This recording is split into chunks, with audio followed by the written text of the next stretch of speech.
So hello again, everyone. Thank you for joining us for the 9th Connect community call. Today we have with us Alessia Bardi from CNR, the service manager of Connect, who will present the new OpenAIRE Connect website and provide some updates on tech highlights, including metadata snapshots and new functionalities for organizations in premium plans. Just a few housekeeping notes before we start. During the presentation, we kindly ask you to keep your microphones muted and your cameras off. For the Q&A session, you're welcome to unmute and turn your camera on if you'd like to actively participate. You can also submit your questions here in the chat or in our shared Google Doc, which will be posted in the chat. And please note that the session will be recorded and transcribed. If you wish to participate in the Q&A but prefer not to be included in the recording, let us know in the chat and we'll ensure your contribution is edited out. With this, Alessia, the floor is yours. Thank you. Thank you for the introduction and welcome. So let me share my screen. Okay. Okay, so the agenda for today is this one. So we're going to take a look at the new OpenAIRE Connect website, and we will spend some time on the technical highlights because we have several news to announce today. There was a lot of going on from the technical point of view in these 4 months, and then of course there will be space for you to ask questions, provide feedback, and share with us any ideas you might have for the enhancements of the service. So the new OpenAIRE Connect website. We released it in January, and it's completely brand new with respect to what we had before. We also included a feedback form in order to gather your opinion on how the website is structured, if the information is clear, because this is basically the entry point for the people who would like to use the service in order to know more. So let's go quickly into it because I wanted to show you some features.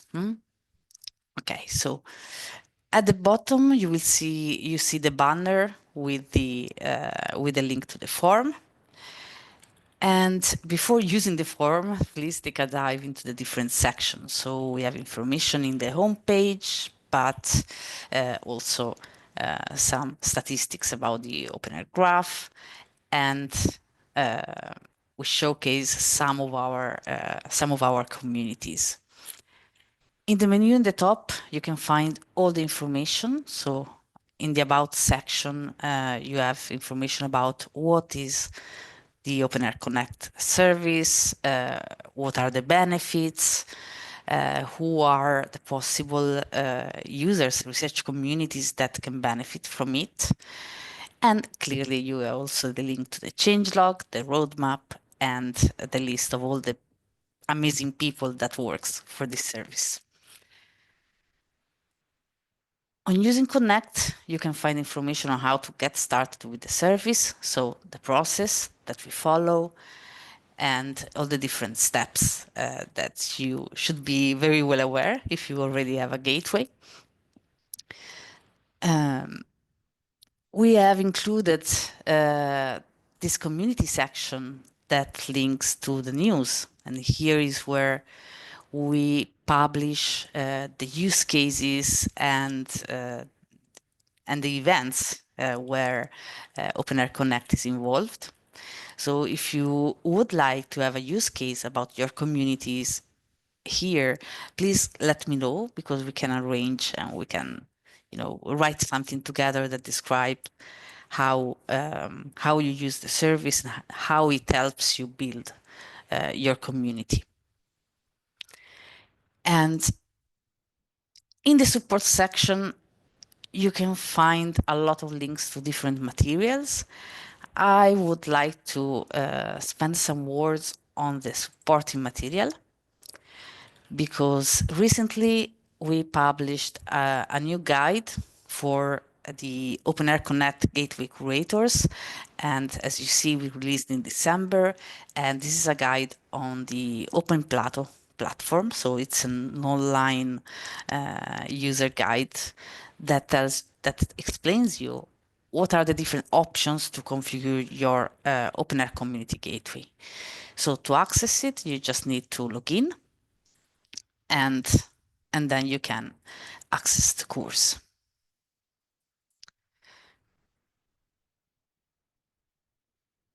Okay, there we go. Enter.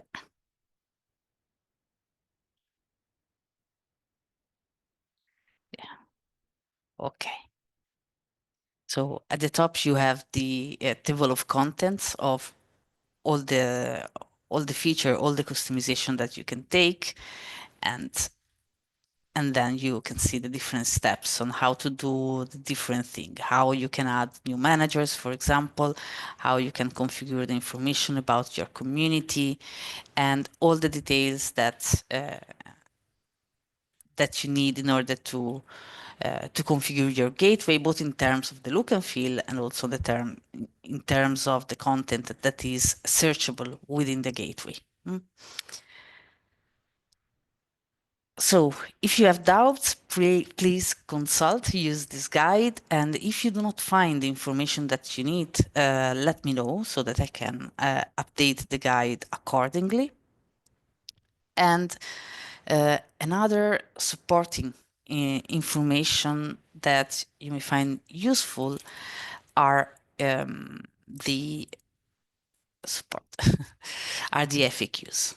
So here in the FAQs, you find information on how to troubleshoot problems on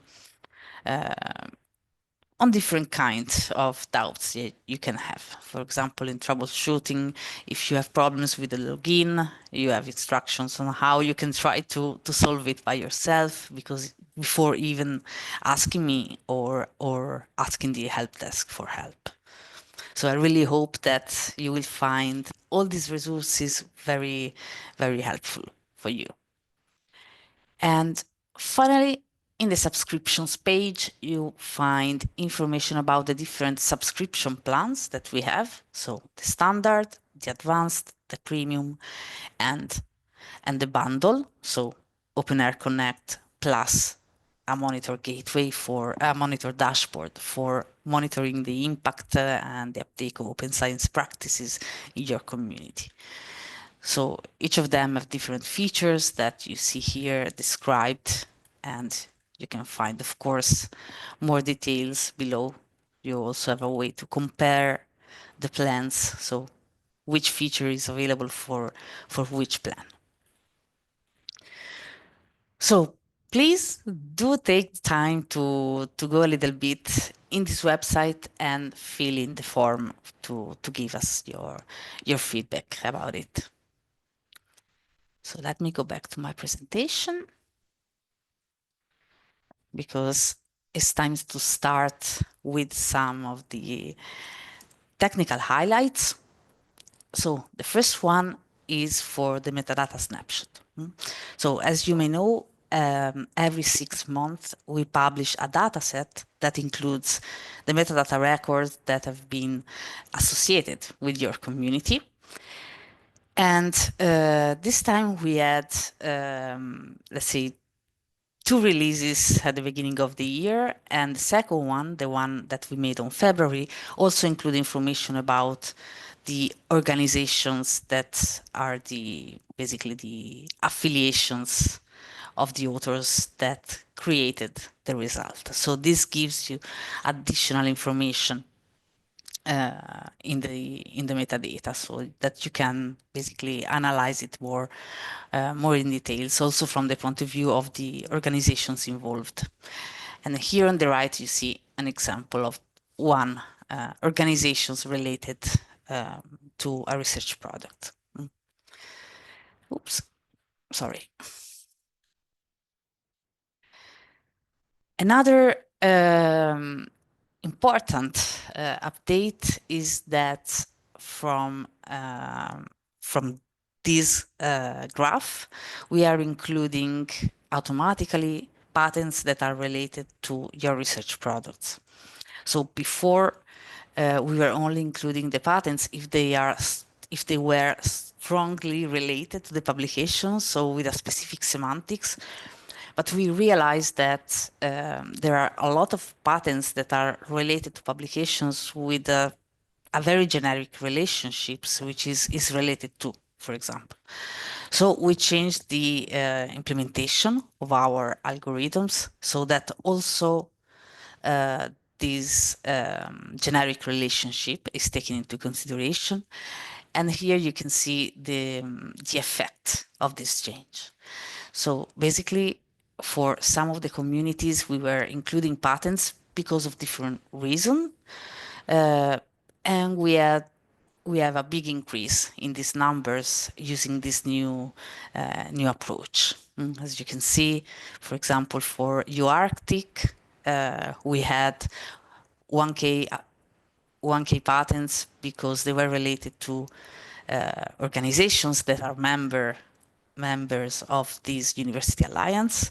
But thanks to our algorithm, we identified 800 more, and similar for other communities. Energy planning, we identified 1K because the patents were tagged with a specific subject that were for the community. But with this new process, we are able to find 1K in addition, 1K more. So I think these are very good results. Then we're also working on a new service, let's say. We call it Umbrella Dashboard. Why Umbrella? Because we have one monitor dashboard for the research community. And those of you who have a bundle, Connect and Monitor knows very well. But now you can also have dedicated dashboard for the different organizations within the research community. Here you can see the example from the Aurora University Network. So we have the dashboard for the whole network, and then one dashboard for each organizations in the alliance, in the university alliance. So this is the result of a project. So we did a prototype for Diamond Open Access publishers in the project Craft OA. And now basically we are adapting this prototype to research communities, especially university alliances, and Aurora will help us out with this. We already received some feedback and suggestions, and we are going to implement that in the next period. There are also other features that are available now on beta, and we plan to release them um, by the end of the week, so very soon. And these changes have I think a good impact on your gateways. So the first one is that we will have a better search for projects. So now, as you can see, we have only one filter that is the funder of the projects, but now we are going to integrate much more filters, and we are able to provide more details about the projects so that also the search will be more efficient. Similarly, we'll do the same also for data sources. Now, basically, we only list the names of the data sources that the managers of the community selected as relevant for the community. But now, again, on the right, on beta, you can already see that we have the filters, and we provide much more details about the data sources that have been selected. We also have new functionality for organizations. So basically, in the gateway, there is no possibility to search for organizations right now. So now we introduce this possibility, and you can search also for organizations. So the organizations that have been appointed as relevant for the community. In the list of organizations, you can find not only the name but also some preview of the projects it participates into, but also the persistent identifiers. So not only the ISNI, ROR, but you can see the FundRef ID, Wikidata, and whatever we as OpenAIRE could find about the organizations. And in the search page for research products, so when you do a search for research products, now you will also find a filter for organizations on the left.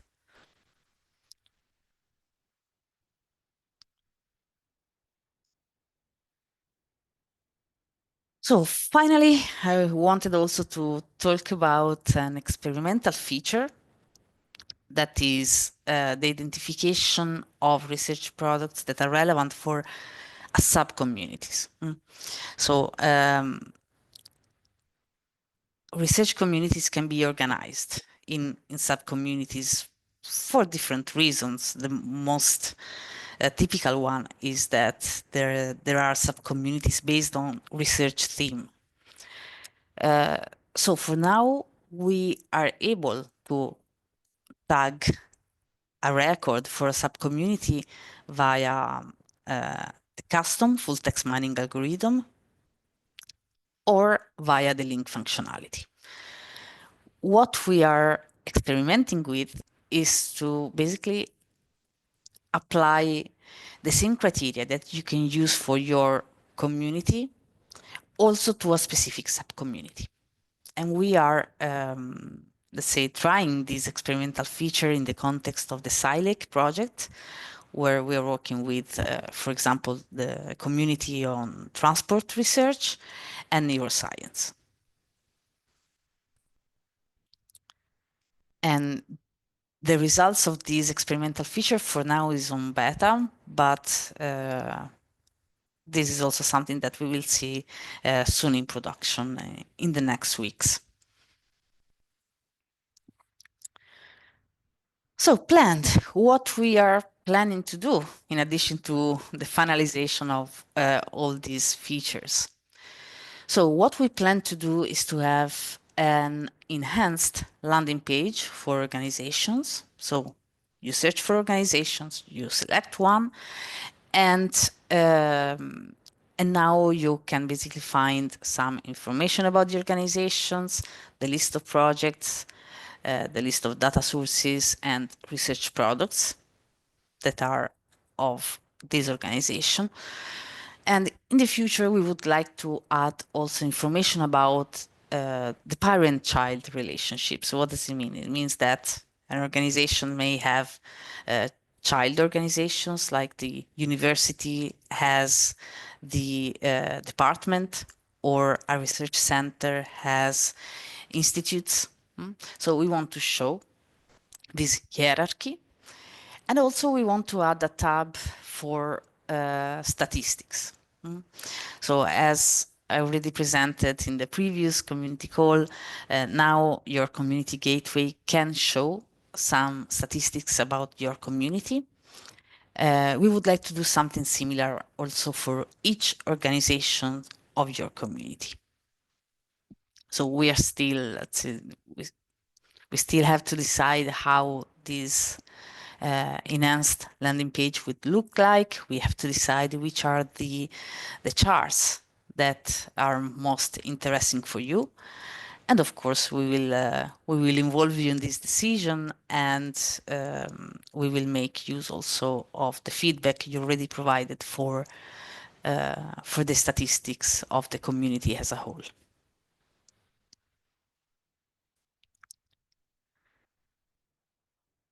Okay, so what else to expect? So well, of course, we will continue working on the experimental feature for the subcommunities because now it's everything is managed on the back end. So we'll need to work also on the user interface. We need to update the guide for the end users.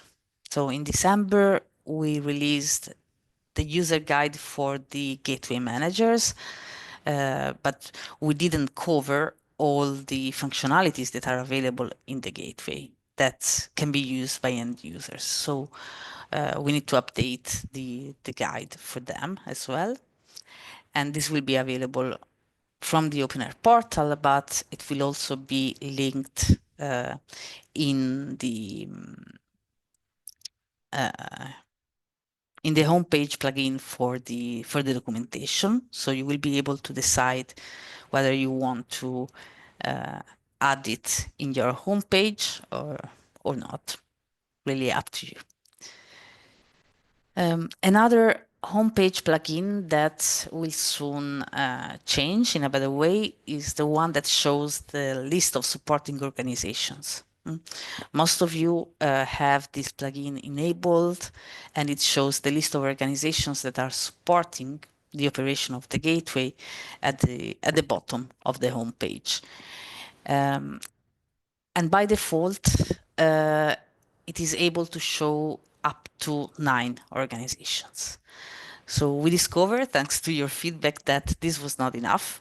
So we changed the plugin in a way that you can decide how many organizations you want to show. Another big functionality that we are working on is the possibility to deposit open access versions of research products directly on Zenodo from the gateway. So what the users can do in practice is that if he finds a research product, for example, a publication that is not available as open access,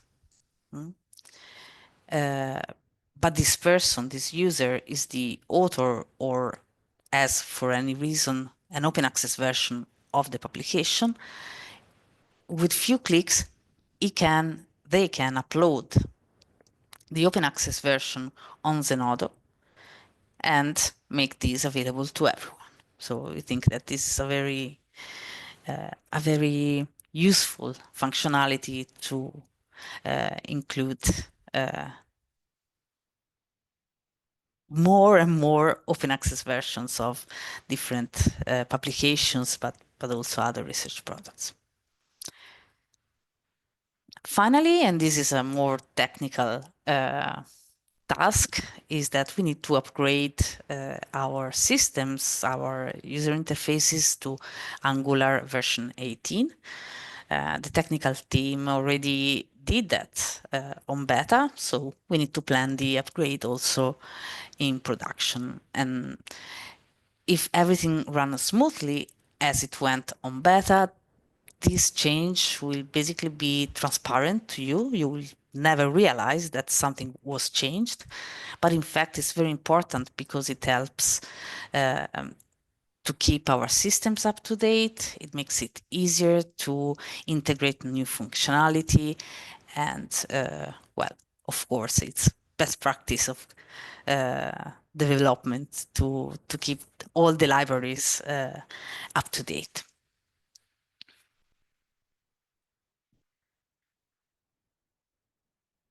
So, as usual, let me remind you that you can always check the roadmap and the changelog to stay up to date with the changes and the plans that we have for OpenAIRE Connect.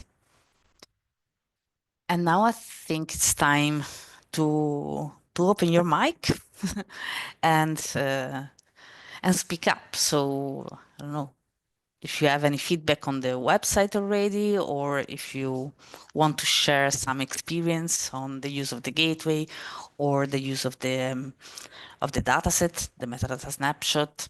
So I'll leave the floor to you. Thank you. Alessia, we have two questions. Yes. The first one, is the info on organizations available for all organizations or only if they are an institutional member? Uh, what do you mean exactly, Roger?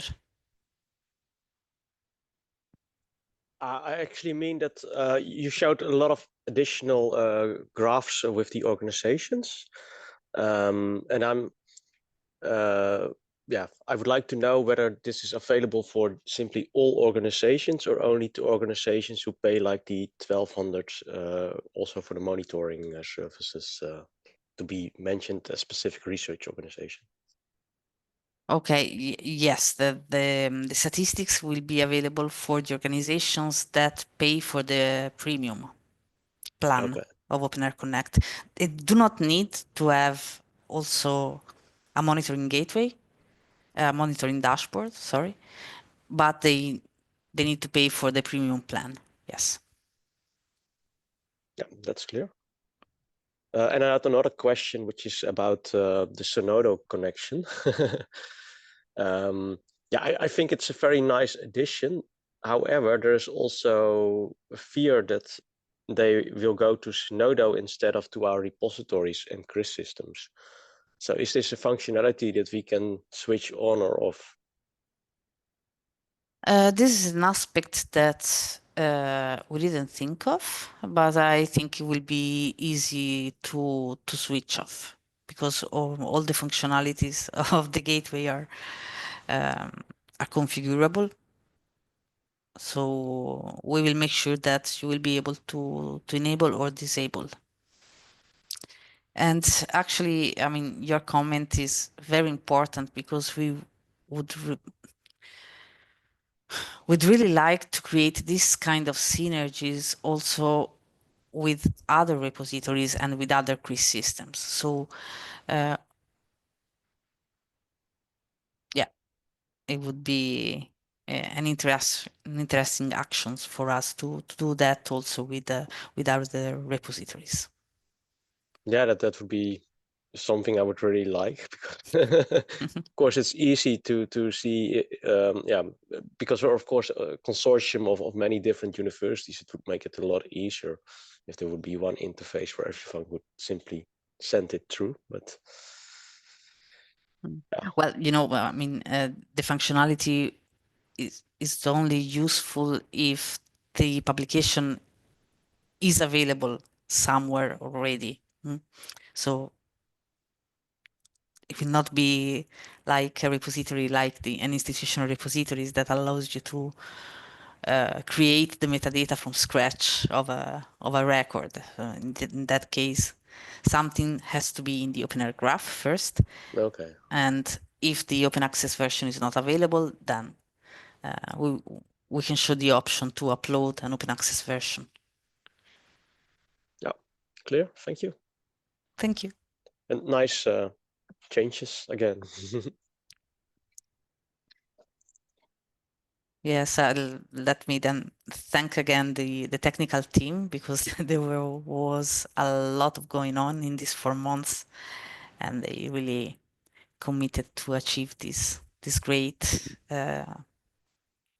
improvements of the services. And as you can see, many will come now as well. So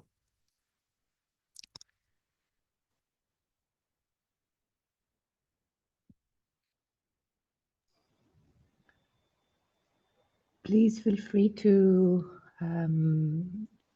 turn on your mic and say any comments, questions, thoughts that you have, or you can also write it here in the chat or in our shared Google Doc. This is the time for the community to say their thoughts and provide feedback to the team.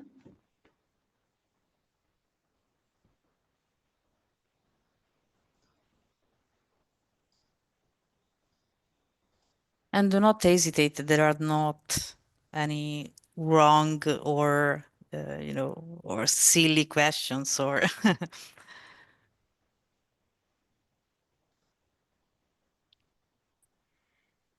And I would like also to give some hands up to all of you. We are starting to contacting you for the new subscription, because in the past we said it a lot, but we couldn't communicate one by one the new updates. So Alessia and I will go by each of you to check the status. How do you feel about the gateway? If you would like to continue with us with the subscription. And we did in the past also few communication to update you about why we are doing so. Because of the sustainability of the open infrastructure. So we wish that you will stay on board with us. You are happy now with the news of Alessia from today. And if you have any questions or doubt or feedback, please let us know. As you know, Alessia is always supporting you, but she's also surrounded by a good team and a lot of developments that are coming. So we hope that you also will enjoy the course and what has been presented today. So please let us know.